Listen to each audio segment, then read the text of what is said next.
Это «Актуальное интервью», в студии Петр Васильев. Здравствуйте. Якутский колледж связи и информационных технологий имени Дудкина – один из старейших учебных заведений республики.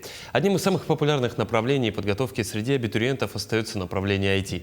По каким специальностям обучают здесь и о колледже в целом, мы сегодня поговорим. Наш гость студии Гаврил Семенов, директор Якутского колледжа связи и информационных технологий имени Дудкина. Гаврил Иннокентьевич, здравствуйте. Добрый день. Давайте немножко о вашем колледже поговорим. Какие профессии можно получить, какие специальности осваивают будущие специалисты? Как уже было сказано, Якутский колледж связи и информационных технологий является одним из старейших учебных заведений. В этом году нашему колледжу исполняется 87 лет. Ничего себе. Мы являемся одним из старейших технических учебных заведений. С 2011 года наш колледж гордо носит имя первого директора нашего техникума колледжа, руководителя почтовой связи, героя соцтруда Петра Ивановича Дудкина. Колледж является одним из базовых учреждений в системе среднего профессионального образования, лидером в сфере IT-технологий. Ежегодно мы набираем по 9 специальностям более 200 студентов на базе 9 и 11 класса. В этом году у нас планируется набор по 9 специальностям. Это разработчик компьютерных игр, дополненной виртуальной реальности, разработчик веб-приложений, специалист по работе с искусственным интеллектом, специалист по обслуживанию и монтажу технических телевизионных телекоммуникационных систем, специалист по электронным приборам и устройствам, сетевой системный администратор, техник по защите информации, оператор БПЛА и наладчик компьютерных сетей. Ну, в общем, в ногу со временем идете, насколько да. я понимаю. Вот к слову об этом вопрос. Я так понимаю, что с развитием всей IT-индустрии конкурс у вас из года в год все выше и выше. Да, мы конкурсом довольны. Мы довольны, что родители доверяют нашему колледжу, что абитуриенты выбирают наш колледж. В прошлом году на 200 бюджетных мест было подано 2500 заявлений. Ничего себе. В 10 раз больше? Да, то есть больше. По некоторым специальностям конкурс доходил до 17 человек на одно место.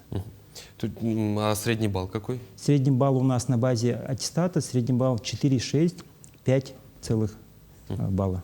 Причем многие студенты же поступают, насколько я понимаю, не только из города, хоть колледж у нас и в столице базируется, но и из районов республики.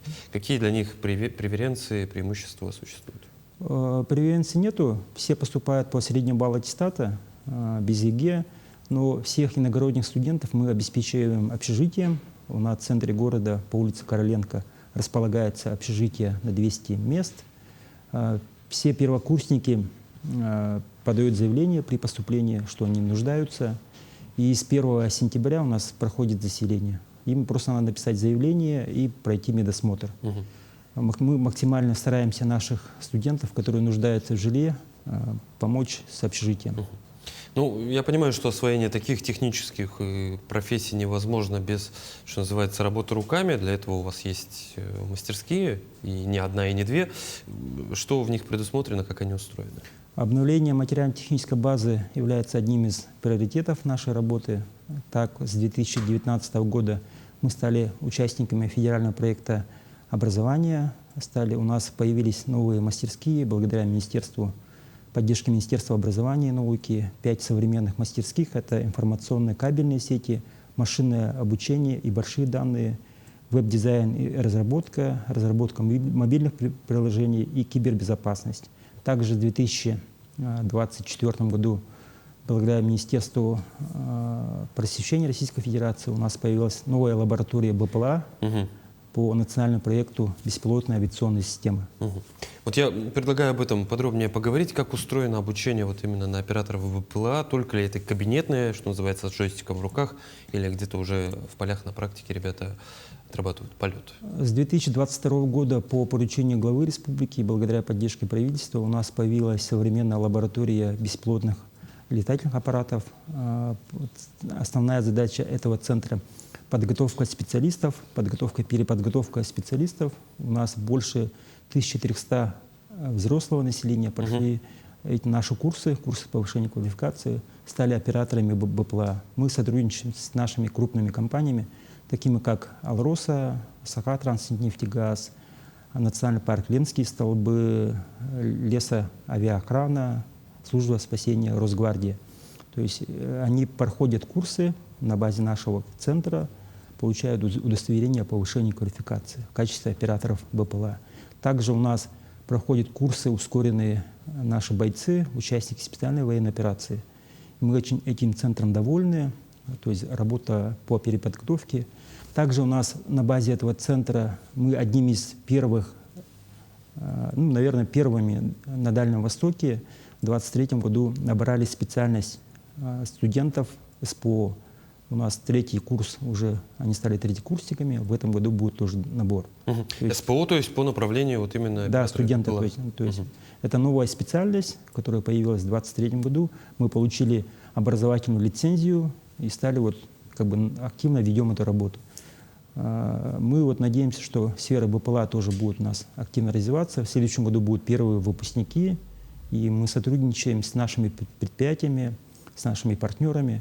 Стали одним учредителей Федерации гонок дронов.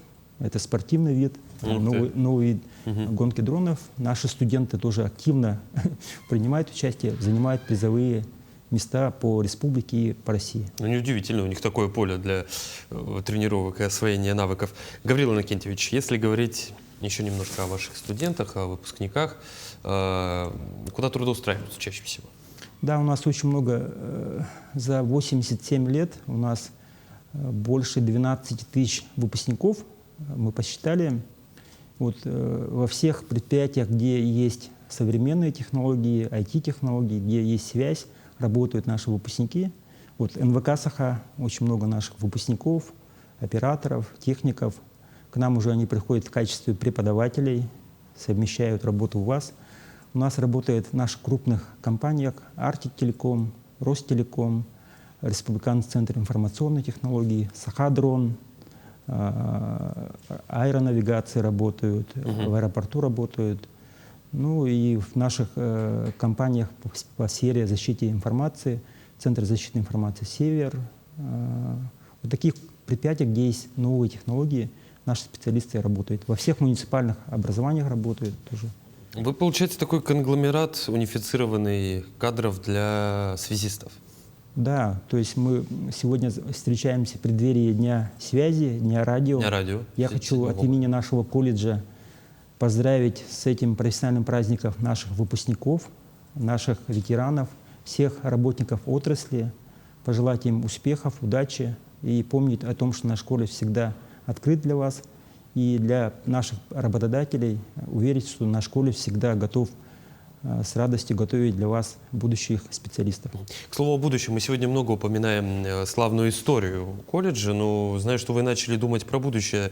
Создали фонд развития колледжа. Какова основная цель? У нас, благодаря поддержке Министерства инноваций, на базе нашего колледжа создан, согласно федеральному закону о целевом капитале, фонд развития инноваций, эндаумент фонд нашего колледжа. Основная цель этого колледжа – это поддержка талантливой молодежи, стипендиями, участием, поддержка молодых преподавателей, каких-то инновационных направлений.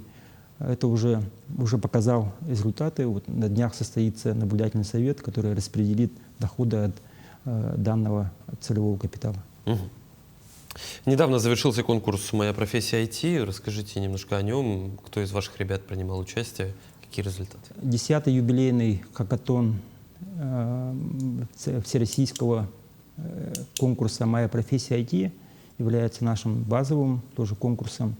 Наш колледж является одним из организаторов. Мы являемся членом оргкомитета во главе под руководством заместителя председателя правительства Семенова Анатолия Склоновича.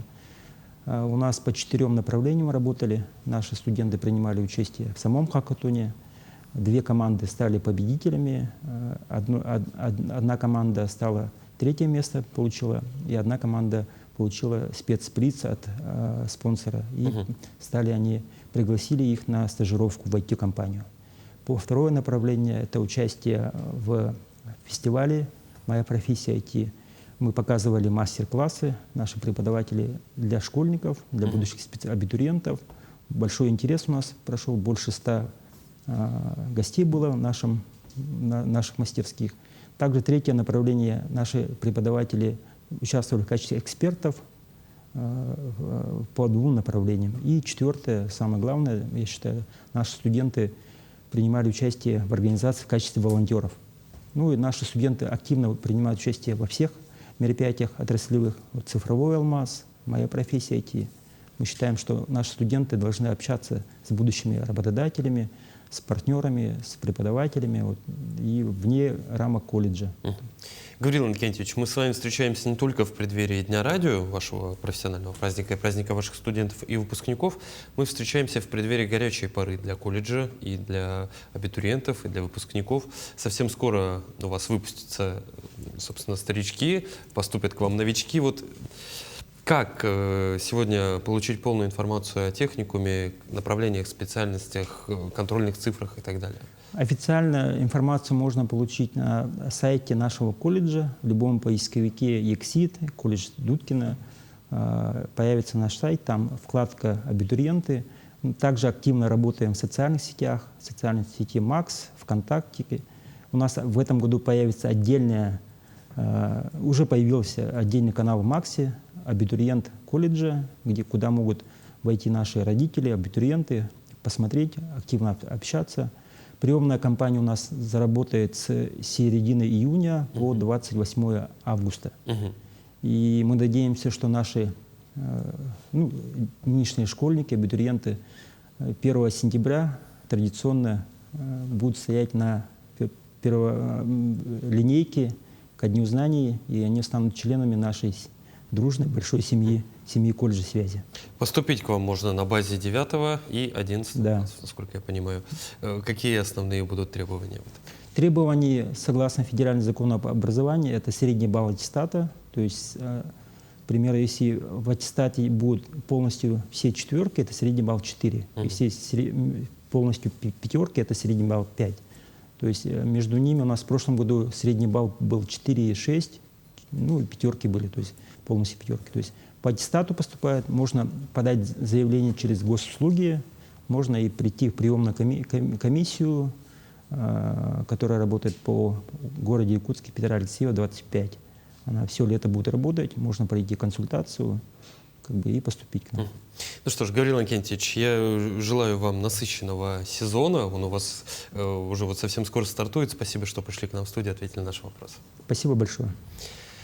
Это было актуальное интервью. До встречи.